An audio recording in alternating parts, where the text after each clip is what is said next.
الحمد لله نحمده ونستعينه ونستغفره ونؤمن به ونتوكل عليه ونعوذ بالله من شرور أنفسنا ومن سيئات أعمالنا ونعوذ بالله من شرور أنفسنا ومن سيئات أعمالنا من يهد الله فلا مضل له ومن يضلله فلا هادي له ونشهد أن لا إله إلا الله وحده لا شريك له ونشهد أن سيدنا ونبينا وحبيبنا ومولانا محمدا عبده ورسوله أرسله الله إلى كافة الناس بشيرا ونذيرا وداعيا إلى الله بإذنه وسراجا منيرا صلى الله تعالى عليه وعلى آله وأصحابه وبارك وسلم تسليما كثيرا كثيرا.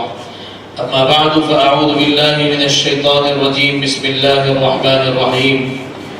ومن يعظم شعائر الله فإنها من تقوى القلوب. صدق الله مولانا العظيم.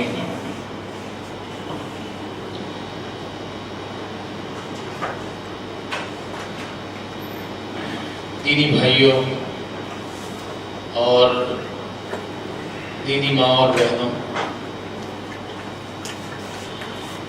آج ہم سب یہاں پر جمع ہیں.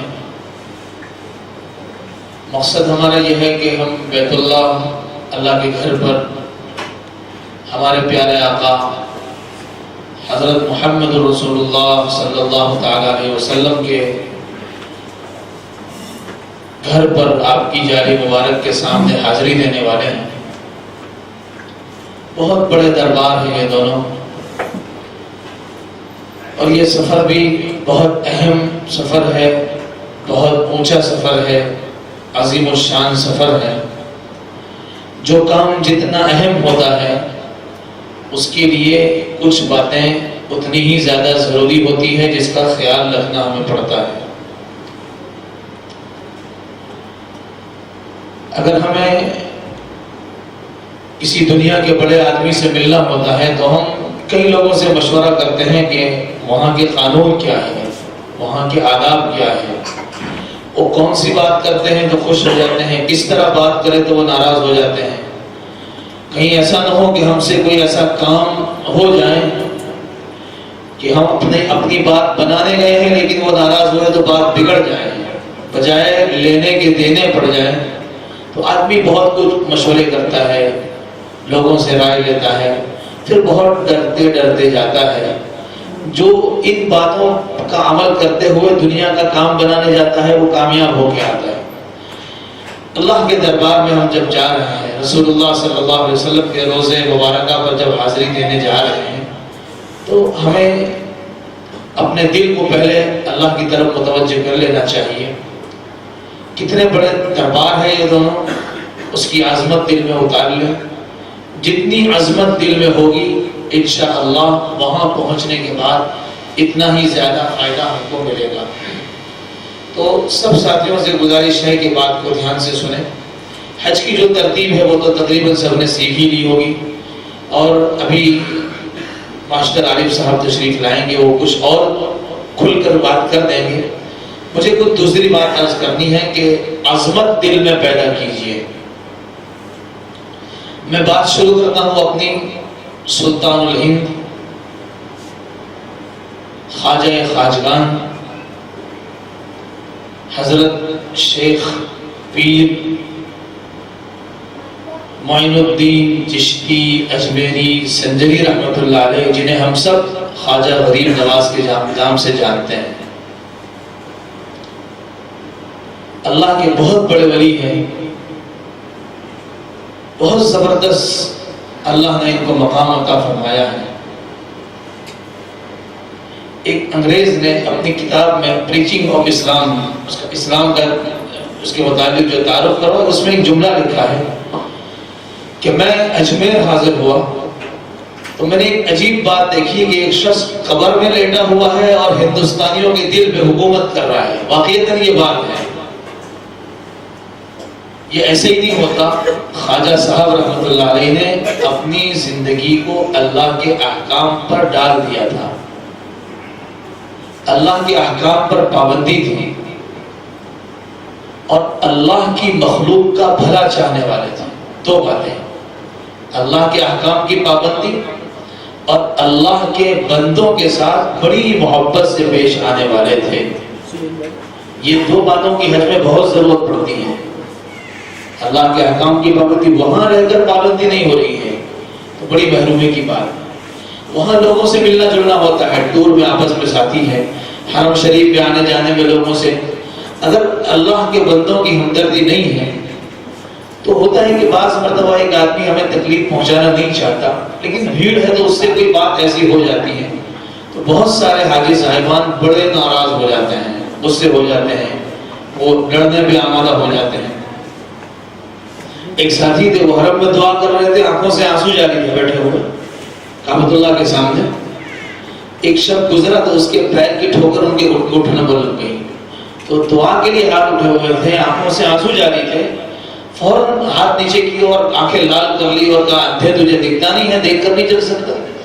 سوچئے یہ بات، یہ چیزیں ہم یہ چیزیں ہمارے اندر وقتی طور پر نیکی ہمارے اندر آتی ہے، لیکن اللہ کو وہ بندہ پسند ہے نیکی جس کی عادت بن جائے، بھلائی جس کی عادت بن جائے.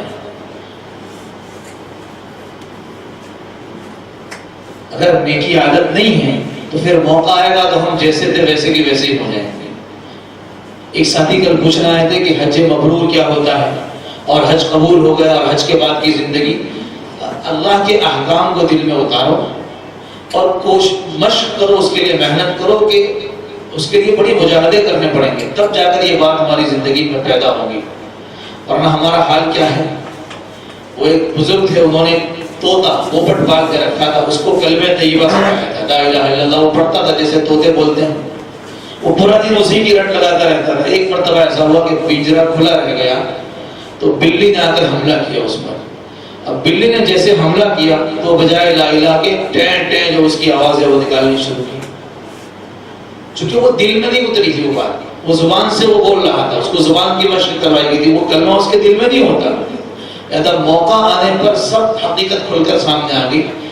اللہ سے دعا کرے یہیں بیٹھ کر اور حرم میں جانے کے بعد بھی کہ اللہ ہمیں اپنا سچا نیک بندہ بنا دیجیے اور نیکی پر ہمیں ہمیشہ چلنے کی توفیق عطا فرما دیجیے. ایسی نیکی جس سے ہم کبھی ہٹنے نہ پائیں، ایسی نیکی ہمیں عطا فرما دیجیے.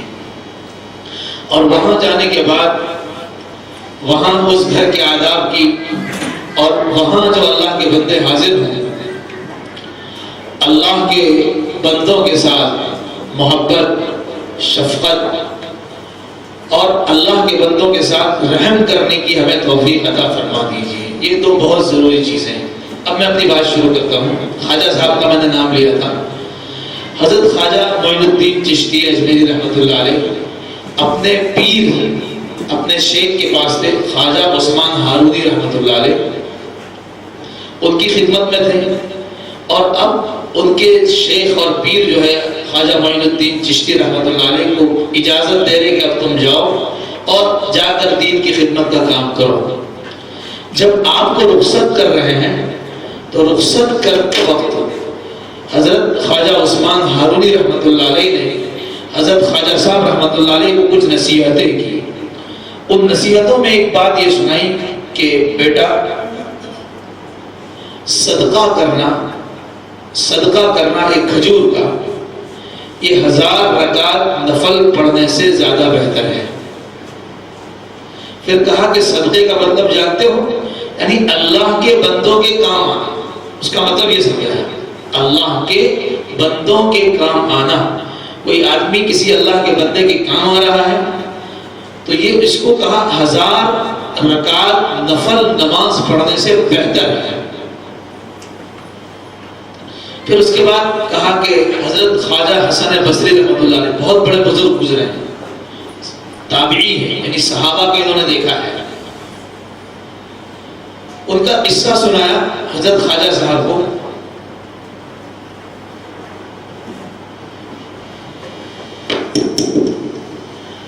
حضرت خواجہ صاحب رحمۃ اللہ علیہ کو ان کے شیخ نے یہ قصہ سنایا کہ حضرت خواجہ حسن بصری رحمۃ اللہ علیہ ایک جگہ سے گزر رہے تھے. راستے میں دیکھا کہ ایک یہودی بھوکے کتے کو روٹی کے ٹکڑے توڑ کر کھلا رہا ہے. تو حضرت خواجہ حسن بصری رحمۃ اللہ علیہ نے کہا کہ تیرا کتے کو روٹی کھلانا کچھ بھی کام نہیں آئے گا چونکہ تیرے دل میں ایمان نہیں ہے. اس نے کہا کہ مجھے اپنا کام کرنے دیجیے، آپ کیوں بیچ میں آتے ہیں؟ خواجہ صاحب چلے گئے، حج کرنے کے لیے تشریف لے گئے. حج کا موقع، مکہ مکرمہ پہنچے. حرم پاک میں دیکھا کہ ایک شخص ہے جس نے سجدے میں سر ڈالا ہوا ہے اور پکار رہا ہے کہ یا ربی یا ربی یا ربی، او میرے پروردگار، او مجھے پالنے والے، یہ پکار رہا ہے. خواجہ صاحب نے دور سے سنا تو دیکھا، قریب جانے کی کوشش کی کہ اللہ کا کون سا بندہ ہے. پھر قریب پہنچے نہیں تھے کہ آواز آئی غیب سے، لبیک یا عبدی، میرے بندے میں حاضر ہوں، مانگ کیا مانگتا ہے، کیا کہتا ہے. تھوڑی دیر کے بعد اس آدمی نے سجدے سے سر اٹھایا. خواجہ صاحب کھڑے ہوئے تھے، دیکھ کر کھڑا ہو گیا، آپ سے لپٹ گیا. خواجہ صاحب نے پہچانا نہیں، خواجہ حسن بصری رحمۃ اللہ علیہ نے پہچانا نہیں. کہا کہ حضرت آپ نے مجھے نہیں پہچانا؟ کہ نہیں میں نے نہیں پہچانا. کہ میں نے آپ کو پہچان لیا، میں نے آپ کو پہچان لیا.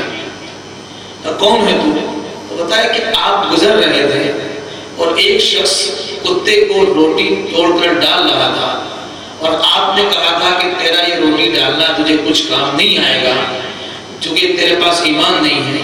میں وہی آدمی ہوں. اللہ نے اس کتے کو، جو اللہ کی مخلوق ہے، اس کتے کو روٹی کھلانے کی برکت سے مجھے ایمان کی نعمت عطا فرمائی اور اپنے گھر پر حاضری کی بھی توفیق عطا فرمائی. میں وہی شخص ہوں. اب سوچیے کہ کتا جس کو ہم ذلیل سمجھتے ہیں لیکن اللہ کی مخلوق پر رحم، تو اللہ کی نگاہوں میں اتنا ہی زیادہ مقرر. اس کی ضرورت حج میں بہت پڑتی ہے، قدم قدم پر اس کی ضرورت پڑتی ہے. تو یہ طے کیجئے کہ انشاءاللہ ہر ایک کے ساتھ بھلائی کا معاملہ کریں گے. کسی کی طرف سے کوئی ایسی بات پیش بھی آتی ہے تو ہم برداشت کریں گے، ہم اسے سہن کریں گے، کیونکہ سب اللہ کے مہمان ہیں. اللہ کے مہمان کو ہم کچھ کہہ دیں، ہمارے گھر پر مہمان آتے ہیں کبھی اور ہمارے مزاج کے خلاف کام کر رہے ہیں، تو ہم کہتے ہیں مہمان ہیں، تھوڑی کچھ کہہ سکتے ہیں، مہمان ہیں، ہم اس کو کیسے بولیں گے؟ مہمان آتے ہیں، ان کے بچے گھر میں قیمتی چیزیں توڑ دیتے ہیں، لیکن تب بھی ہم دل میں بے چین ہوتے ہیں لیکن کچھ نہیں کہتے کہ اگر ہم بولیں گے تو ناراض ہو جائیں گے، پھر دوسری مرتبہ آئیں گے نہیں، برداشت کرتے ہیں. تو اپنے گھر کے مہمانوں کا اتنا خیال رکھتے ہیں. تو جتنے حج پہ جا رہے ہیں سب اللہ کے مہمان ہیں، لہذا اللہ کے مہمانوں کا جتنا خیال ہم رکھیں گے اللہ اتنی ہمارے حج کو قبول فرمائیں گے، ہماری حاضری قبول ہوگی اور کوتاہی ہوئی تو اللہ معاف کرے گی. یہ سننے کے لیے ہمارے بندوں کو معاف کرتا ہے، اسے کیوں معاف نہ کرے؟ حدیث پاک میں آتا ہے کہ قیامت کے دن ایک شخص کو اللہ بلائیں گے اور اس سے پوچھیں گے کیا عمل، تیرا عمل کیا ہے دنیا میں، کیا لے کر آیا؟ لیکن اللہ میرے پاس تو کچھ عمل ہے نہیں. البتہ ایسا ہوتا تھا کہ دنیا میں لوگ مجھ سے قرضہ لے کر جاتے تھے. اب ایسا ہوتا کہ کچھ لوگ ایسے ہوتے جو قرضہ ادا نہیں کر سکتے تھے تو میں انہیں معاف کر دیتا تھا. کچھ ایسے ہوتے تھے کہ جو وقت مانگتے تھے کہ ابھی نہیں بعد میں دوں گا، تو میں خوشی خوشی ان کو وقت دے دیا کرتا تھا. تو اللہ فرمائیں گے کہ میرے بندوں پر تو احسان کرے، یہ احسان کی صفت تو میں نے پیدا کی ہے، لہٰذا ہم بھی تجھ پر احسان کرتے ہیں، تجھے معاف کر دیتے ہیں. چنانچہ اللہ اس عمل کی بنیاد پر معافی عطا فرما دیں گے. بہت بڑی چیز ہے یہ، بہت بڑی چیز ہے، اللہ نے ہمیں عطا فرما دیں. خواجہ صاحب کی ایک بات میں بیان کر کے پھر دوسری کچھ باتیں مجھے کہنی ہے. خواجہ صاحب رحمۃ اللہ علیہ اپنے مریدوں کو جو نصیحت کرتے تھے، خواجہ معین الدین چشتی رحمۃ اللہ علیہ اپنے مریدوں کو، اس میں سے ایک نصیحت یہ ہوتی تھی کہ حضرت موسیٰ علیہ السلام کو اللہ تعالیٰ نے یہ بتایا کہ جہنم کا ایک طبقہ ہے، یعنی جہنم کا ایک بھاگ ہے، ایک مالا ہے، 1 2 3 4 مالے ایسے ہوتے ہیں، ایک بھاگ ہے، ایک حصہ ہے جس کو حاویہ کہا جاتا ہے. یہ سب سے نچلا ساتواں طبقہ ہے جہنم کا. اس کی آگ بھی بہت سخت ہے، آگ کالی آگ ہے، آگ آگ جلتی ہے تو روشنی ہوتی ہے، لیکن وہ کالی سیاہ آگ ہے، اس کے پتھر بہت بڑے ہیں، وہاں کے سانپ بچھو بھی بہت خطرناک ہیں۔ اس جہنم کے اندر اس کو ڈالا جائے گا جو نماز سے کھلواڑ کرنے والا، جو نماز سے کھلواڑ کرنے والا ہو، یعنی نماز نہ پڑھنے والا ہو یا پابندی نہ کرنے والا ہو۔ یہ خواجہ صاحب کی نصیحت ہے، اللہ ہم سب کو اپنے پلے باندھنے کی توفیق عطا فرما دے۔ نمبر 2، اس آدمی کو بھی اللہ اس میں داخل کریں گے جو اللہ کے نام کی جھوٹی قسم کھانے والا ہو، اللہ کے نام کی جھوٹی قسم کھانے والا ہو۔ 2 آدمیوں کو یہ خواجہ صاحب بیان کرتے، اس کے بعد یہ فرماتے تھے خواجہ صاحب رحمۃ اللہ علیہ کہ جو بندہ اللہ کے نام کی جھوٹی قسم کھاتا ہے وہ اپنے پیر پر کلاڑی مارتا ہے، اپنے پیر پر کلاڑی ماریں گے، اپنا پیر توڑیں گے، اپنا نقصان کریں گے۔ تو ایسے ہی اللہ کے نام کی جھوٹی قسم کھانے والا اپنے پیر پر کلاڑی مارتا ہے، یعنی اللہ اس کے گھر سے، اس کی زندگی سے، اس کی اولاد سے، اس کے کاروبار سے برکت کو اٹھا دیتے ہیں، برکت ختم ہو جاتی ہے، کیونکہ اللہ کے نام کی بے ادبی کی، اس نے اللہ کے نام کی بے ادبی سے وبال آتا ہے۔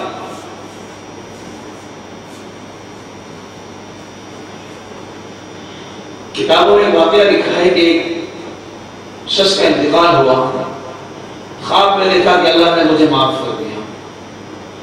پوچھا کیوں معاف کیا؟ کہ مجھ سے کسی نے پوچھا تھا کہ سب سے بڑا عظمت والا نام تیرے یہاں کون سا ہے؟ تو میں نے کہا اللہ۔ یہ میں نے کہا تو اللہ نے اس جملے کو لکھ لیا میرے نام اعمال میں، اور اس کی برکت سے اللہ نے مجھے معاف کر دیا۔ تو اللہ کے نام کی عظمت، ابھی میں نے جو قرآن کا پاک کی آیتیں پڑھی ہیں، سورہ حج کی آیتیں جو میں نے خطبے میں پڑھی ہیں، اس میں اللہ تعالیٰ شان و ارشاد فرماتے ہیں وَمَن يُعَظِّمْ شَعَائِرَ اللَّهِ فَإِنَّهَا مِن تَقْوَى الْقُلُوبِ، جو اللہ کی نشانیوں کی عظمت کرتا ہے، اللہ کی نشانیوں کی تعظیم کرتا ہے، تو یہ علامت ہے اس بات کی کہ اس بندے کے دل میں اللہ کی عظمت ہے اور اللہ کا ڈر ہے۔ کیونکہ دل میں ڈر ہے، دل تو کوئی دیکھتا نہیں ہے، دل میں تو پتہ چلتا نہیں دل میں کیا ہے، تو باہر کا ادب وہ دل کے تقوی کو بتاتا ہے کہ دل میں اللہ کی کتنی عظمت ہے۔ اللہ کے احکام کی پابندی ہم کرتے ہیں، باہر نماز پڑھتے ہیں، سچ بولتے ہیں، جھوٹ سے بچتے ہیں، بیوی کا، بچوں کا، ماں باپ کا، رشتہ داروں کا، پارٹنر کا، پڑوسیوں کا، ان کے سب کے حق ادا کرتے ہیں، ان کی خدمت کرتے ہیں سوچ کر کہ اللہ کا حکم ہے۔ تو یہ باہر کا عمل یہ بتلاتا ہے کہ دل میں اللہ کی محبت ہے، دل میں اللہ کی عظمت ہے۔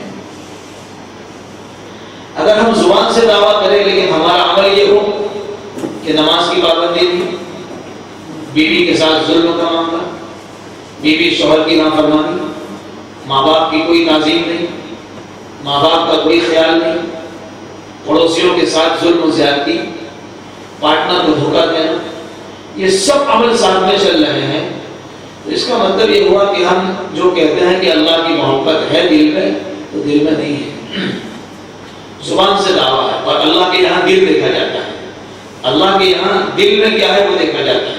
قربانی کا تذکرہ سورہ حج میں نے جو آیت پڑھی اس کے ایک صفحے کے بعد ہے، فوراً بعد، اس میں اللہ سبحانہ و تعالیٰ نے قربانی کا تذکرہ کیا اور فرمایا لَن يَنَالَ اللَّهَ لُحُومُهَا وَلَا دِمَاؤُهَا وَلَكِن يَنَالُهُ التَّقْوَىٰ مِنكُمْ، کہ جو تم قربانی کرتے ہو تو یہ قربانی کا گوشت، قربانی کا خون، یہ اللہ کو نہیں پہنچتا، لیکن اللہ کو یہ بات پہنچتی ہے کہ میرے بندے نے دل سے میری بات مانی کہ نہیں مانی، یعنی میں نے کہا جانور ذبح کر دو تو کیا کہ نہیں، یہ دل کا ارادہ اللہ تک پہنچتا ہے۔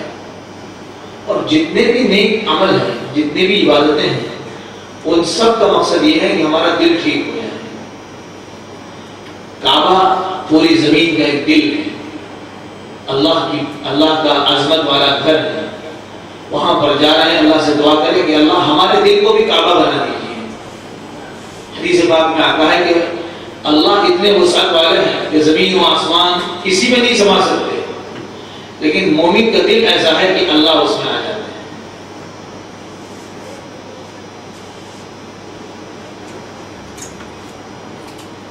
کیسے آتے ہیں یہ بھی بہت سے علماء کی، کہ جیسے ہم آئینہ لے کر بیٹھے ہیں، آئینہ، کانچ، شیشہ، اور سورج کے سامنے رکھیے تو سورج تو اپنی جگہ پر ہے، لیکن وہ ہمارے آئینے میں دکھے گا، پورا اندر آ جائے گا۔ سورج تو ہے اپنی جگہ پر، وہ حقیقت میں ہمارا، لیکن اس کا جو عکس ہے وہ، چنانچہ وہ آئینہ روشنی پھینکتا ہو جائے گا، کوئی آگے کوئی روشنی ڈالے گا وہاں۔ تو ایسے اللہ دل میں جب آتے ہیں تو اللہ کو راضی کرنے والے کام بندے کی زبان، ایسے بول بندے کی زبان سے نکلتے ہیں، ایسے عمل بندے کے ہاتھ سے پیر سے صادر ہوتے ہیں، ایسا کوئی عمل اس کی ایسا نہیں نکلتا جو اللہ کو ناراض کرنے والا ہو اور اللہ کی عظمت کے خلاف ہو۔ مجھے بات یہ سمجھانی ہے کہ اللہ کے حکم کی عظمت دل میں پیدا کیجیے، یہ سب سے بڑی چیز ہے۔ اگر یہ ہوگا تو آپ عمل کرنا آسان، ورنہ کیا ہوگا؟ موقع آنے پر ہم بالکل ختم، وراثت تقسیم کرنے کا مسئلہ ہے، وراثت تقسیم کرنی ہے، لیکن دل میں ہے کہ اتنی ساری جائیداد بہن کو دینی پڑے گی، کیسے ہوگا؟ نہیں ہوگا، تو سمجھا رہے ہیں لیکن نہیں مانے گا۔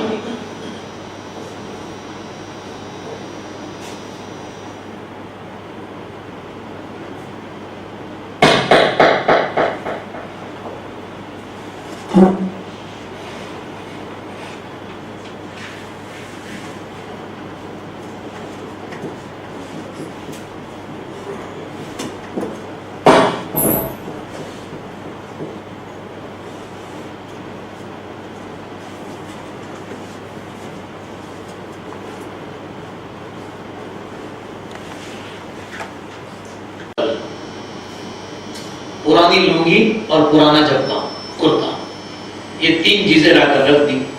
بادشاہ نے پوچھا کہ اور کچھ کو بانٹو، یہی تین چیزیں نکلی اندر سے۔ تو حیات سے کہا کہ یہ تین چیزیں ایسی تھوڑی ہے کہ جس کو لوک لگا کر رکھا جائے، یہ کوئی قیمتی چیزیں ہیں کہ لوک لگا دو کسی کو چابی نہ دو، تم یہ ایسا کیوں کرتے ہو؟ اس کے جواب میں ایاز نے کہا، جو دل کے کانوں سے سننے کے قابل ہے، ایاز نے کہا کہ بادشاہ سلامت، اصل میں جب آپ کے دربار میں میں آیا تھا تو یہ چپل میرے پہنے ہوئے تھے، یہ لنگی میں نے پہنی تھی، یہ کرتا میرا پہنا ہوا تھا، یہ میری حیثیت تھی، اس سے زیادہ میری کوئی حیثیت نہیں تھی۔ اب میرے پاس جو کچھ بھی جمع ہوا ہے وہ سب بادشاہ کی عطا ہے، بادشاہ نے دیا ہے، میں اس حقیقت کو بھول نہ جاؤں اس کے لیے میں نے ان تین چیزوں کو سنبھال کر رکھا ہے، اور روزانہ اسے دیکھتا ہوں تاکہ مجھے اپنی حیثیت یاد رہے کہ تو کیا تھا اور بادشاہ کے کرم نے تجھے کہاں تک پہنچا دیا۔ یہ کیفیت ہماری بن جائے کہ اللہ ہم کیا تھے؟ کچھ بھی نہیں تھے، اور آپ نے ہم کو کہاں سے کہاں پہنچایا، اور اب اٹھا کر اپنے دربار میں آپ بلا رہے ہیں۔ سوچئے کتنی بڑی یہ سعادت ہے۔ اردو میں کہتے ہیں کہاں منہ اور کہاں مسور کی دال، کہاں اللہ کی عظمت اور کہاں ہمارے جیسے گندے انسان، لیکن اللہ بلا رہے ہیں، میرے بندے ہیں، اللہ بلا رہے ہیں۔ کتنی بڑی چیز ہے، کتنی بڑی چیز ہے۔ ایاز ہی کا ایک اور واقعہ ہے کہ ایک مرتبہ بادشاہ نے اپنے خاص وزراء کو بلایا، خاص خادموں کو، ایاز کو بھی بلوایا، ایک ہیرا منگوایا شاہی خزانے سے، اور ہیرا ہاتھ میں لے کر بادشاہ نے تقریر کی کہ یہ ہیرا کتنا قیمتی ہے، کہاں سے آیا ہے، پھر کہا اس کا کوئی جوڑ پوری دنیا میں کہیں نہیں ہے، یہ بے جوڑ ہیرا بڑا قیمتی ہے، شاہی خزانے میں بھی ایک ہی ہے، ایسا ہیرا ہے شاہی خزانے میں نہیں ہے۔ یہ سب سمجھانے کے بعد ایک وزیر کو بلایا کہ آگا، ان کے ہاتھ میں ہیرا دیا، کہا کہ یہ ہیرا زمین پر پٹک دو، توڑ دو اسے۔ تو وزیر نے ہاتھ میں لیا، دیکھا، کہا کہ بادشاہ سلامت اتنا قیمتی ہیرا ہے جس کا بدل شاہی خزانے میں نہیں ہے، اس کو کیسے توڑے؟ نہیں توڑنا چاہیے۔ بادشاہ کو مشورہ دیا، اچھا ٹھیک ہے رکھ دیا۔ دوسرے کو بلوایا اسی طرح، تیسرے کو بلوایا اسی طرح، چوتھے کو بلوایا اسی طرح، آخر میں ایاز کو بلوایا۔ ایاز کو کہا کہ یہ ہیرا ہے، زمین میں پٹک۔ ایاز نے فوراً پٹک دیا، ہیرا ٹوٹ گیا۔ بادشاہ آنکھوں غصے کی کیفیت میں نے کہا کہ ایاز یہ تم نے کیا حرکت کی، اتنا قیمتی ہیرا تم نے توڑ دیا، ایاز نے ہاتھ جوڑ لیا کہ بادشاہ سلامت بھول ہو گئی، معاف کر دیجیے، مجھ سے بھول ہو گئی، معاف کر دیجیے۔ حالانکہ بادشاہ نے کہا تھا، یہ کہا جا سکتا تھا کہ آپ ہی نے تو کہا تھا، لیکن نہیں، عظمت ایسی چیز ہے جو انسان کو ادب والا بنا دیتی ہے۔ ہاتھ جوڑ لیے، معافی مانگی۔ بادشاہ نے کہا جواب تو تم نے یہ کیوں کیا؟ تو اس پر ایاز نے کہا کہ بادشاہ سلامت میرے سامنے دو آپشن تھے، ایک یہ کہ ہیرا توڑ دو، اور نمبر دو آپ کا حکم توڑو۔ دو باتیں میرے سامنے، آپ کہہ رہے ہیں ہیرا توڑو، تو ایک دو آپشن ہے، آپ کا حکم توڑو یا ہیرا توڑو۔ اگر ہیرا بچاتا ہوں تو آپ کا حکم ٹوٹتا ہے، اور آپ کا حکم پورا کرتا ہوں تو ہیرا ٹوٹتا ہے۔ میں نے سوچا کہ آپ کا حکم زیادہ قیمتی ہے، ہیرے کی اتنی قیمت نہیں ہے، یہ سوچ کر میں نے ہیرا توڑا ہے۔ بادشاہ نے پھر کہا کہ یہ فرق ہے تمہارے درمیان اور اس کے درمیان، اس بنیاد پر اس کو میرے یہاں مقام ملا ہے، اس بنیاد پر اس کو میرے یہاں مقام حاصل ہوا ہے۔ تو اللہ کی عظمت دل میں پیدا کیجئے، اللہ کی مخلوق کی محبت دل میں پیدا کیجئے، اور دعا بھی کرتے رہیے کہ اللہ حج کے بعد کی زندگی کو تبدیل فرما دے۔ اللہ کو بھی راضی کرنے کی کوشش کیجئے۔ اللہ کے بندوں کے ساتھ اگر کچھ معاملات ہیں تو دل سے معاف کیجئے، اور دل سے معاف کرنے کی دل آپ کو اپنے اختیار میں سب کو معاف کرنا ہے۔ ہم کو کسی نے تکلیف پہنچائی ہے، ہم معاف کر سکتے ہیں، تو ہم کو کسی نے تکلیف پہنچائی ہے، دل سے ان سب کو معاف کر دیجئے، اور جن کو ہم نے تکلیف پہنچائی ہے پوری کوشش کر لیجئے، زور لگا لیجئے اس بات کا کہ ان سے معافی مانگنی ہے۔ کسی کہنے والے نے عجیب بات کہی ہے، اگر سخت دو برا مت لگائے، وہ ایک جملہ نقل کر رہا ہوں کہ کسی کو لگوائے گئے چکر اللہ کے گھر کے چکر لگانے سے معاف نہیں ہوتے۔ یعنی بندوں کو ہم نے تکلیف پہنچائی ہے، پھر اللہ کے گھر کے چکر لگا لے تو وہ ثواب اس کی اپنی جگہ پر ہے، وہ ہوگا، لیکن جو تکلیف بندوں کو پہنچائی ہے جب تک وہ معاف نہیں کرے گا وہاں تک معاف نہیں ہونے والا، یہ پکی بات ہے۔ اور رسول پاک صلی اللہ علیہ وسلم نے فرمائی ہے تو اس میں 19-20 کا بھی فرق نہیں ہو سکتا۔ ایک مرتبہ نبی پاک صلی اللہ علیہ وسلم نے اپنے صحابہ سے سوال کیا، آپ بات سوال کر کے سمجھاتے تھے، کبھی سوال پوچھتے تھے۔ سوال کیا کہ مجھے بتاؤ کہ کنگال آدمی کون، سب سے کنگال کون؟ صحابہ نے کہا کہ ہم تو کنگال اس کو کہتے ہیں کہ جس کے پاس گھر نہیں، مکان نہیں، پہننے کو کپڑے ڈھنگ کے نہیں، کھانے کو کھانا نہیں، پیسے نہیں، کچھ نہیں، وہ کنگال۔ نبی پاک صلی اللہ علیہ وسلم نے ارشاد فرمایا کہ اے میرے صحابہ سنو، کنگال آدمی وہ ہے کہ جس کے پاس نماز ہے، روزہ ہے، حج ہے، زکوٰۃ ہے، یہ سب کا بڑا ذخیرہ اسٹاک لے کر کل قیامت کے دن قیامت کے میدان میں حاضر ہوگا، لیکن کسی کو مارا، کسی کی غیبت کی، کسی کو ستایا، کسی کا دل دکھایا، کسی کا حق مار لیا، تو یہ سب لے کر آئے گا، وہ بندے بھی آ جائیں گے کہ اللہ ہمارا یہ حق بنتا ہے، تو اللہ کہیں گے اتنی نیکی تم لے جاؤ، اتنی نیکی تم لے جاؤ، اتنی نیکی تم لے جاؤ، اتنی نمازیں تم لے جاؤ۔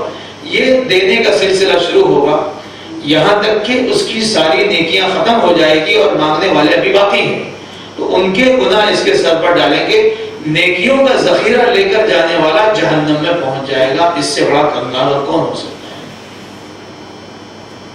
تو اللہ کے بندوں کو معاف کر دیجئے دل سے۔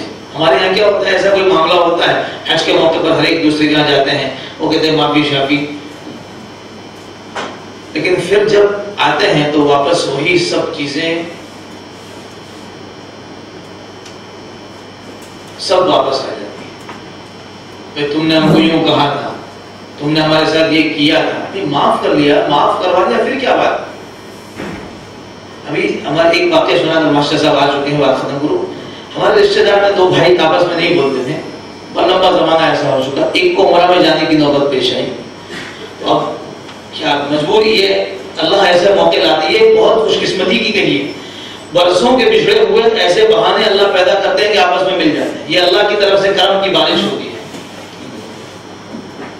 تو اب وہ بھائی ملنے جانا ہی پڑتا ہے، تو وہ اپنے بھائی کو ملنے کے لیے گیا، اس نے دروازے پر پوچھا کہ مجھے یہ بتا کہ عمرہ میں جا رہا ہے اتنے ٹائم کے لیے ملنے آیا پھر ہمیشہ کے لیے بات کر رہی ہے، بتا اگر تو ٹیمپریری آیا ہے تو ہمیں نہیں ملنا، چلا جائے اس سے، اور ہمیشہ کے لیے تو پھر تیار ہے۔ اس نے کہا نہیں، میں ہمیشہ کے لیے آیا ہوں، ہمیشہ کے لیے، ٹھیک ہے ملاقات کر لیں۔ ہم سوچیں کہ اللہ بھی ہم سے یہی کہیں گے کہ میرے گھر پر آئے ہو میرے بننے کے لیے، معافی مانگنے کے لیے، تو یہ ہمیشہ نیک بننا ہے، پھر ٹیمپریری ہے، یہ بخار کی طرح چڑھے گا؟ اللہ سے کہے کہ نہیں، اللہ ہم ہمیشہ کے لیے نیک بننے آئے ہیں، اب آپ کے بن کر ہی زندگی گزاریں گے، تب طے کرتے ہیں انشاءاللہ۔ اللہ تبارک و تعالیٰ مجھے بھی آپ کو سب کو عمل کی توفیق دے۔ اب جو ضروری ہدایتیں دی جائیں اس کو دھیان سے سنیں۔